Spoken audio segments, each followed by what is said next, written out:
I will now read to you the adventures of Polonius and Valhalla. The last I remember is the Prince of Denmark slay me through a race, calling me a rat. As I lay near death, I heard the killer bark. I was wretched rash, intruding. Then flat dead I lay in a pit where I was dragged, a death ignominious, yet brave enough.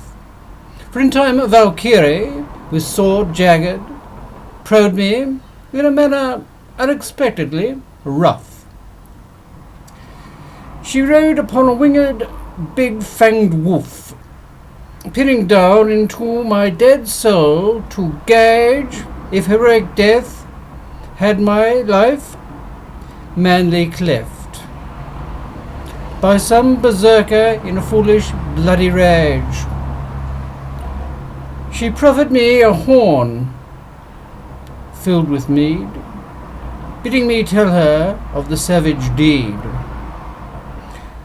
I could see it was not the time for plaint, to rant against injustice or cruel dispatch.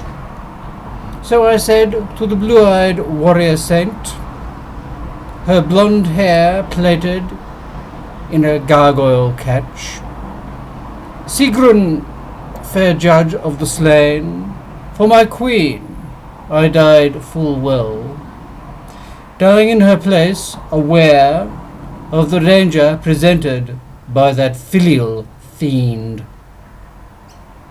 The Valkyrie regarded me with keen scrutiny, as if despising me as an unworthy poltroon, unfit to grace Valhalla's halls, in disharmony, meet only for heroes on battlefields strewn.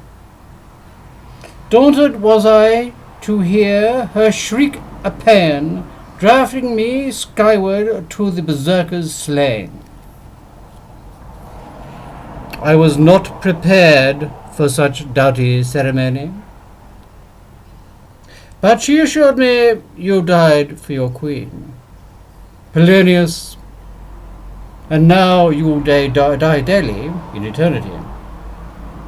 Her promise did not make me especially keen, remembering how Hamlet's blade did pierce, till I noticed, sitting abaft blonde fair Sigrun, her blue eyes turned to me, I wished to kiss. Desire awakened, no more aged or vericund. Polonius, she spoke soft, her low voice husky. In death desire stirs. Drink a hogshead of mead. Eat your fill of meat. And in the early even, dusky, I will mount you and drain your heroic deed. I will sail upon you as if you were a pinnace, a longboat that offers a manly Viking solace. I saw she had endorsed me as an Einherjar. Yet I had only death, in death at Ragnarok. Even if not for many a boisterous year, then it was my lips touched a pretty lock, and I was snared, locked into her cycle. Tonight you will battle with bloody Helgi. Helgi, Hundlingsbubble, for you raise his hackles. When you take me on your pinnace in envy. She rode her wolf mount by Asgard's gates. In through great oaken doors of the hall. As we entered, I saw above, as if by fate, the stag Eiktherna, as if in a farmyard still, with the goat Heidrun together atop Valhalla, ceaselessly consuming foliage of green lerida. There I saw that Elkthanir and Helgen nourish themselves to provide the hall with the milk that to mead would turn, blended with Velgama's waterfall, making holy mead till steady in her jar. Lusty in heroic orgy and in bloody battle, with the heroes of Freya's hall, Vogvanga, at a great bench made from the strong oak of green lerida. I drank full meaty horns as shiny armour replaced my courtly cloak, adjusted by a raven-featured Valkyrie Sigan, prepared for eternal combat of Hajadenvad, dressed in unaccustomed bright chivalric rig. The drinking done, the time had come for love. Luckily, Sigurd was versed in accessible armour that decked her paramour. She could unglove the gauntlets of her armour, reveal his splendour to show his pinnace to her. No wolf her suit but a tumescent mast, where she easy pitches or rolls of the pinnace's send. I could boot, never before having known such rude riches. All about us I could hear the lay of laying, piercing ululations from Lerida's branches, beneath or within them, as Erinja coupling or in multiples, grind their muscled haunches into the graceful lithe Valkyrie's eager groins, to devise a hot heaven of heaving loins. The erotic combat done beneath leafy Lerida, Sigurd spoke, "Polonius, your perky pinnace has pleasured me on a wet sea. My core is satisfied with your torrid thrusting pace. But now it is time to sleep until your cock, Glencamby, the golden cock, makes summons. To the eternal Hajaden Gavig, where you lock horns not intercrucial with Helgi on commons." Sigurd, I replied, "Is it in the public interest that I should duel with Helgi Hundingsbani, when there are so many in an Eringer's quest to best that limit prowls to amorous envy?" Her ice blue ravenous eyes pierced my soul, as if she was my courage wanted to be hurled.